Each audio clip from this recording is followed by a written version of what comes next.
Hi, this is Joe Chambers. Welcome to Musicians Hall of Fame Backstage The Vault Series. Today's clip is from 2008. We went to, I think it's Sheffield, not actually Muscle Shoals, Alabama, and went to Muscle Shoals Sound Studio and interviewed three of the four Swampers, David Hood, Roger Hawkins, and Jimmy Johnson. In this particular clip, we talk about how Bob Seger became one of their clients and some of the songs they recorded with them and how they happened. Hope you enjoy it, and if you do, be sure to hit like, subscribe, and the notification bell so you don't miss any of our new content. Hope you enjoy it. The Swampers. Jimmy, would you tell a story about old-time rock and roll? Well, we've had a lot of interesting things happen on sessions, but I guess old-time rock and roll was doing a demo on a writer, George Jackson, and he had a rock and roll song included with the blues songs he was writing. He was all excited about it, and I wasn't too excited, and so he came in for his next demo session, and we tracked it. I wanted to do that one first and get it out of the way, and so to get to the hits. Yeah, what George was known for. And we cut this track, and it was real quick. It was about one or two takes. And by the way, the track was feeling so great by the time it got to the vamp period that I couldn't stop the tape, and I let it roll for about 3 minutes past where I normally would have, which wound up being good, where they used it for the breakdown. And but we tracked it, and back then we would While we were tracking it, when did that guy come in? I didn't come in until the overdubs. But we had not just one thing, but it was about 6 things that happened on that session that was so unusual. And the first thing was when we got through, this kid come to the back door and of the control room, which was not connected. I mean, you didn't have to come in the front of the building to get to the control room. You could come to the back. And but he was just standing there, and the rhythm section had left, and we were waiting for setting up for the overdubs. And so finally he was getting on my nerves standing there, and I said, "Hey buddy, can I help you?" And he said, "I want to play on a record." And it just hit me in such a way. Normally I'd run him off, but this time this kid was so cocky. I said, "Go get your GD guitar." And he took out the back of the door, and his parents and he were on vacation, and they were traveling from Texas, and they were sitting in the car with the motor running. And so he does like this, and they open the trunk. He gets his guitar out and comes back in, and they never get out of the car. And the kids come in, and I said, "Hook him up out there. I want to hear him play."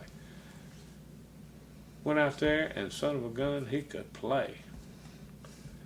And I put him on the session. It just shocked me. And he's on the record. And we paid him. So we were pretty shocked. His name was Howie MacDonald. He came in, played on old-time rock and roll, and left. And he called me back when he heard the record, and then I sent him a check. Punch and Bob never knew about it. Of course, he didn't get any credits, but he does now. But it was quite an interesting little deal, and I stay in touch with him even to this day. He lives in Atlanta now, and he makes his living playing blues music, and he has a record company, and his wife and he travel all over the country, and of course we're the biggest thing, on his resume, and but his name now is Forrest MacDonald, but it was back then it was Howie, and it's been an interesting thing on the record. He mainly played some fills and some rhythms, and then of course Drew Albert was Bob's player, and he overdubbed a part too.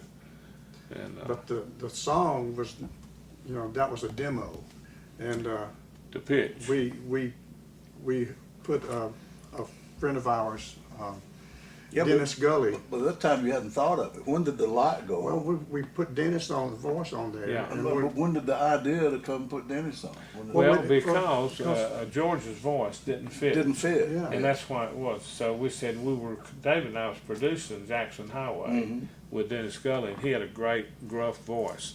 And he was playing in Birmingham, so we just mailed him a copy down. He came up and sang on 2 or 3, and while he was doing it, and me and David sitting in the control room in here, and I said, okay, and he didn't get halfway through singing from that booth, and we looked at each other and we mouthed, Bob Seger, like that. Wow, that's it. I mean, we didn't know who it was for till Dennis sang it. I mean, with his voice, and they just blew around. And I just right then I said, well, and we had never pitched Bob a song. That's like sending Paul Simon a song, you know.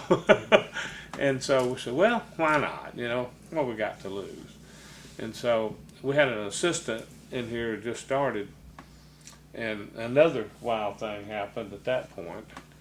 And the original thing was like, the intro was da da da da da da da da, and then just take those old records off. There was no 2 of them. But what happened, when I was mixing down the demo, we had the locators on the multi-track machine, and I hit play, and I forgot to do something, and it said da da da da da da. Then I hit the rewind, and it come back. You know, that weird space that was there seemed longer than normal. Well, because I hit play, and it come back in, and so I had 2 intros on there. You follow what I'm at? Okay. That was Well, Randy. we had a new assistant, and I told him when we got through, I said, now I want you to take off a false start. He didn't know what I meant. And so he sent it to Bob like that. With the 2 piano things. Yeah. Da-na-na-na-na-na-na, long space. Da-na-na-na-na-na-na, right? And so when Bob then decided to redo it, and he tried first, he put his voice on, but he got a little paranoid because at the same time he was going to Europe on weekends, and he decided without telling us he's going to play it to Belgium and Paris and on his weekend. Test it out. So the first show in Brussels, they played at the end. The band was totally against it, but they played it, and there was 18,000 people in a tent, and they said that every kid there was standing in the chair, singing "Old Time Road" from the first play. They were singing the hook on the vamp, and they were so shocked. They said they'd never seen this before, and so on the flight back, Punch and he made the decision, we got to recut this. And they came back 3 times to cut it. But what was strange, see, we didn't use exactly the same personnel from the rhythm section that plays with Bob. We'd had Roger played on it and David, but everybody else, I was producing the session, so I wasn't on it. Barry wasn't on it. We had Randy McCormick on it, who'd come up with that lick to begin with. And where am I at now? I don't know. Well, we tried to cut it again. I think he tried Came to cut 3 it. times. I know that we tried. James Stroud I tried to recut it with Yeah. everybody. We tried and tried. Tried, and the groove would never lock. It just never happened. Several So tries. after the 3rd time, they went back, spent $40,000 trying to redo it, and Went back to the and original went demo. back to the original demo, and they slowed it down with the varispeed a little bit. I never would have done that. I probably would have sped it up, but they slowed it down and put Drew Albert and also sax player Reed. Alto Reed on it. And they created that break. Yeah, how they did that was they muted. You know how you solo, and they soloed the drums and the voice at like one shot, and that they were still in. And guess who? The background singers. They kept them. and they used the same ones we did, on the demo. So And that's another story.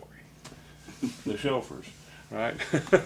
And but when they got through, and then that record is probably, when Bob now plays gigs, that's his encore. I mean, it's a shocker. No matter how hard we tried to screw it up, we could. And it wound up being the demo that we cut on George it's probably the biggest record that we've ever done. at this time, yeah. How did y'all get hooked up with Bob Seger? Oh, that's it. Yeah, they had a little misunderstanding on The the payment. misunderstanding is what's funny. That's Yeah. funny. When they negotiated doing it, Punch was thinking that one side was one, the whole side of the an album, six And songs. back then we called sides a song. Song. So How many sides you gonna do? Well, we're gonna do 12 sides. So that's an album. So that's But 12. Punch didn't know, and he thought that one side was one Times side of two. an album was one side. And so they finally settled that, and then, of course, they were all a little ruffled about it, and so old Punch came up to us as they were packing up, and he said, by the way, he said, Bob really liked working with you guys. Said, would y'all work with him on a co-production thing in the future? And we said, well, sure. And we never had it really a very superficial paper, but it was It was pretty much of a handshake deal. agreement. And Nothing ever you faltered. wouldn't believe. I mean, the payment has been. We just got one. Again, I mean, it's still paying. On a handshake deal. I mean, every 6 months. Punch Andrews The and royalties Bob Seger keep coming. honored their agreement. Unbelievable. Their gentleman's agreement. They've honored it all through these years. That's a rare thing, And they put you on the album. They give you credit on the album. Yeah, co-production. Yeah. Co-production. That was something that a lot of people didn't do, right? Well, see, they never had a hit before Catmandu, and we did their first hit. Well, actually, but by that time, the musicians' credits were going to albums. And that's, I think, Jerry Wexler made He did sure that. he was one of the first producers To do that. we ever worked with to make sure that the players were listed. Recognized. For the first few years, we did all the record. And then by year, I guess it's 4 or 5, Silver Bullet Band really wanted to play on the record. And so he started splitting the record, 50% with us and them. And that's kind of what happened. So they cut some of the really great records. They cut Night Moves. They cut Night Moves. Yeah. And They did swell. They did fine. they really did. But we were just thrilled. We worked 10 years totally with him, which is unheard of.